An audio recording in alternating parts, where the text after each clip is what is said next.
mungkin tadi terkait yang disampaikan di gambarnya Pak Andri tadi, banyak sekali pentungan itu Pak. Nah itu yang kemudian saya paraphrase nih pertanyaan Novita ini sebenarnya mungkin tadi tidak seperti ini, mohon maaf mungkin tidak ada plagiasi gitu ya.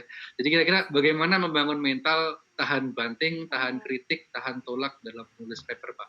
Mungkin dari Pak Andri dulu Pak yang tadi menyampaikan ini sedikit disampaikan. Baik, ini pertanyaan yang bagus dan sulit dijawab gitu ya, karena ini udah menyangkut mental gitu ya. Ya, baik ini. Baik, kalau pengalaman saya gitu ya, kita katakanlah mengerjakan riset sudah dengan tekun, gitu ya. Kemudian juga datanya itu hasil kita akuisisi sendiri kalau di bidang kita gitu ya. Nah, kemudian kita proses bareng-bareng, ya, kemudian kita analisis, keluarlah hasil yang menurut kita bagus. Kemudian kita tulis papernya bersama-sama tentunya, hasilnya juga saya kira bagus, katakanlah gitu ya. Nah, kemudian kita submit.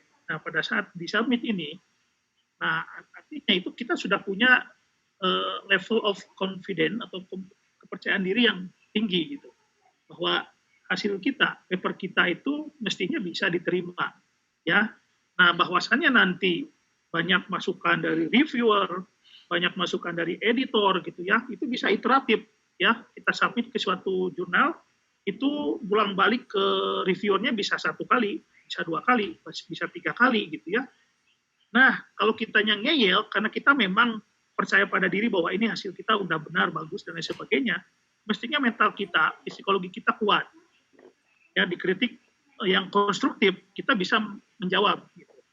Ya, saya yakin namanya reviewer, namanya editor itu menanya, memberi masukan ke kita itu bukan untuk menjatuhkan. Gitu ya.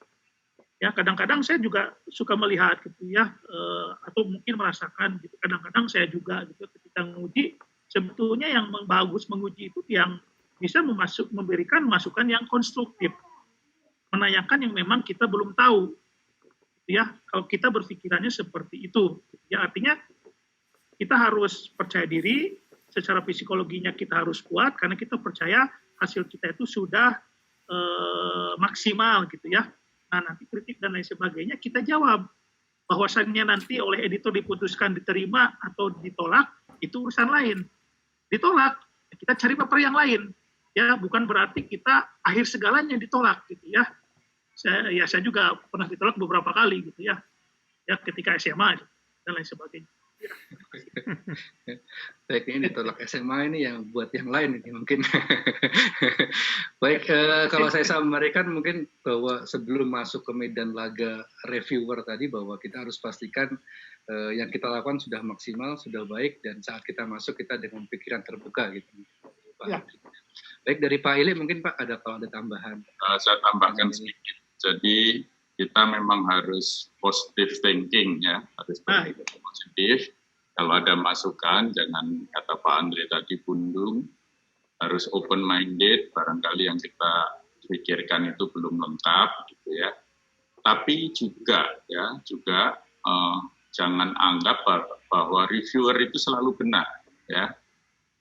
Belum tentu reviewer itu selalu benar. Jadi kalau kita punya argumen, reasoning yang kuat, kita bisa challenge itu, review dari reviewer itu. Nah, itu contohnya minggu depan bisa disampaikan oleh Mas Indra Gunawan itu. Kemarin men-challenge reviewer, wah saya mesem-mesem saja membacanya. Baik, kepada Bapak Ibu mohon diikuti perkembangan berita terbaru dari KK Geofisika Global. Seperti yang tadi disampaikan Pak Ili, mungkin minggu depan kita akan ada sesi yang mungkin lebih teknis daripada ini. Terima kasih Pak Ili untuk jawaban.